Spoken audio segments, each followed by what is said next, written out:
Good evening, Assalamu alaikum rahmatullahi wa barakatuh. Welcome to the news on Hilaal TV. My name is Faraz Patel. Now, we're starting news with a bit of a difference today, and we're going to ask you to cast your mind back to October. Now, there was a time where video footage had surfaced that Brenda Hurwitz allegedly threatened to trace and kill supporters of Palestine. Separate footage showed her allegedly firing blue paint at pro-Palestine gatherings using a water pistol. Now, at the time, the South African Police Service subsequently began investigating multiple charges of incitement of public violence and malicious damage to property. She currently is in custody, but to get a legal and a social perspective on this, let me welcome my two guests. I'd like to welcome Naazim Adams, who's from the Palestine Solidarity Alliance, and Yousha Tayob, who is an attorney at law. Assalamu alaikum wa rahmatullahi to both of you. I'm going to start off with you, Yousha. Yousha, from a legal perspective, of course, she is currently in custody. Where are we in terms of the progression of the charge sheet with regards to Brenda? Walaikum salam wa rahmatullahi wa barakatuh. Bismillahir Rahmanir Rahim. So, in essence, arising out of that incident in October, she was charged for incitement to violence, malicious damage to property, intimidation, and assault. That matter went to trial, and in one of her early appearances, she assaulted a candidate attorney in court. And on that particular day, charges of assault were laid.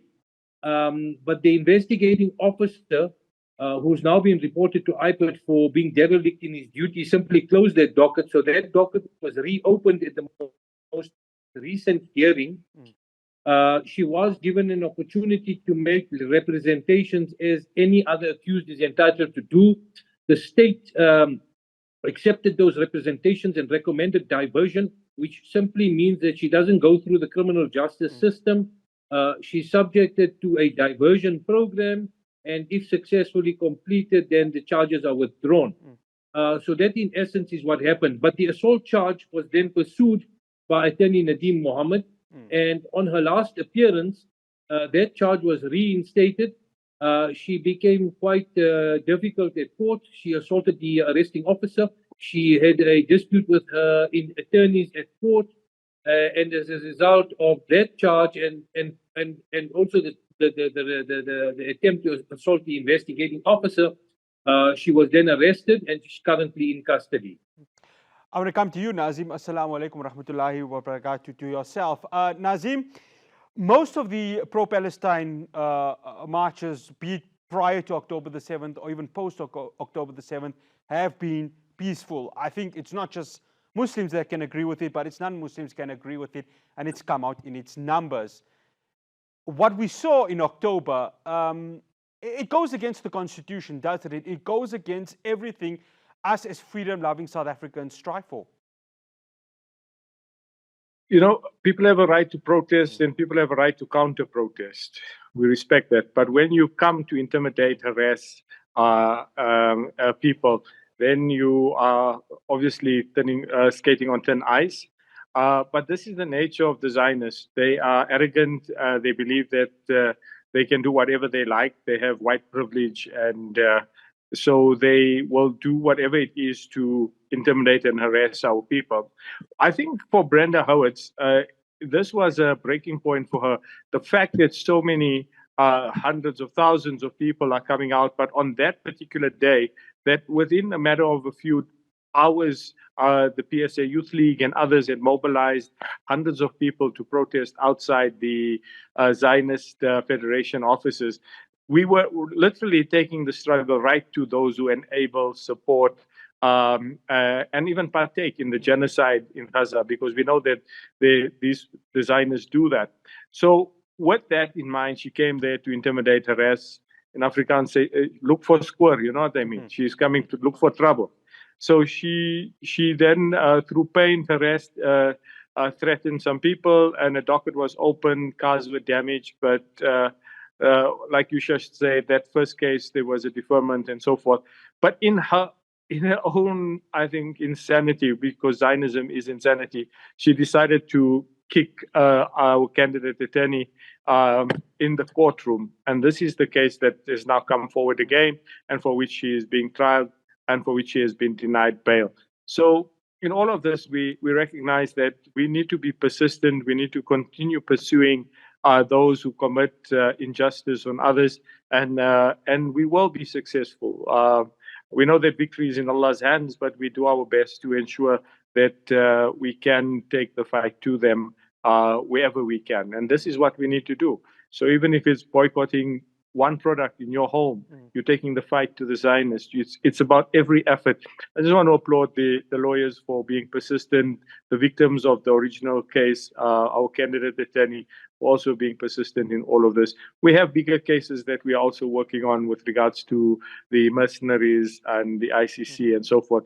But that doesn't mean these matters are not important, because it's the same principle, is the principle of justice.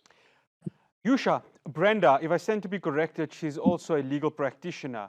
What are the chances of her being removed from the bar? I ask this question because it's quite clear that she takes an oath as somebody who is in the legal fraternity, and that oath is, of course, what you see in terms of public conduct.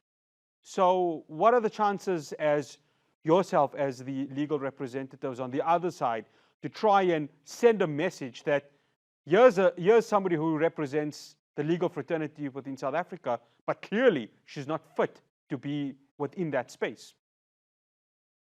So we've done two additional things at this stage. We've reported the matter to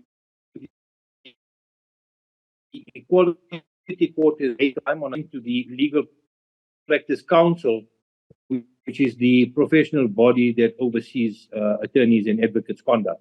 So we'll see what the outcome of those are, but there has been a referral on both those aspects. Alhamdulillah. Naazim, the push from South Africans in terms of the solidarity, and of course, PSA being, one of those lobby groups that have continued the push for continuous awareness within South Africa.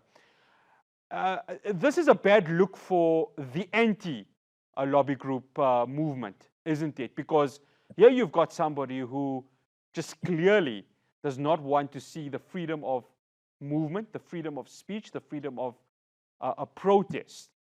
And for whoever her representatives are, they are currently sitting with quite a lot of egg on their face right now, aren't they?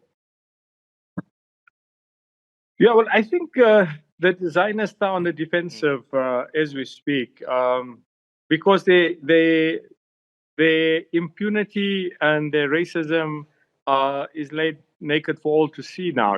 That's what the October 7th Hamas invasion of their military bases and settlement colonies is about. It's about resisting the enemy, and they thought they were invincible. But what they've come out in turn to do is just massacre people left, right, and center, which led South Africa to take them to the ICJ. We know that there are many cases at the International Criminal Court as well, and that there's a pushback from reactionary forces for the ICC not to issue arrest warrants. But it's also laid open and laid bare the hypocrisy of the Western world, who apply certain standards of justice when it comes to Ukraine, but not when it comes to Palestine. So yes, I think that they are on the back foot. I think they are arrogant, so they will persist in what they need to do. And unfortunately, they are absolutely cruel, as we can see the massacres and the bodies and the pictures and the deformities and the rubble in Gaza. So we need to just continue pushing and doing what we need to do. We cannot rest. And I know that people are they switching off the channel. We've seen this already. Gaza is going on for 7 months. We need to reignite our humanity within our hearts. As I speak to you, I'm speaking from the Global Anti-Apartheid Conference for Palestine. And really, we have to all find sort of re-energize ourselves to struggle against the Zionist entity. One final question for both Naazim and Yousha. Yousha, I'm going to start off with you. Legally, Of course, we got South Africa at the ICJ and the ICC case, and this is just a question I want to touch with both you and Naazim. What are the chances within a minute, Yousha, that the ICC implements war crime charges to those Israeli cabinet members?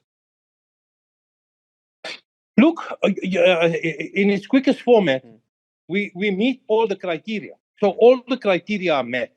And it's ultimately a political decision as to whether that's going to happen. But from a legal perspective, all the criteria to arrest are met. War crimes, crimes against humanity, genocide, all of it are met. So if one looks at the evidence that we have that has been gathered, I have no doubt in my mind all the bases are covered. It's now a political decision. It's no longer a legal decision. Naazim, ICC, war crime charges. I'm sure at the conference that you are, there's big discussions with regards to that. If the ICC were to implement it, and I know it's a massive shot for that happening, they're under pressure, aren't they, the Israeli government? So for us, we must recognize there are shifts that have happened, positive shifts.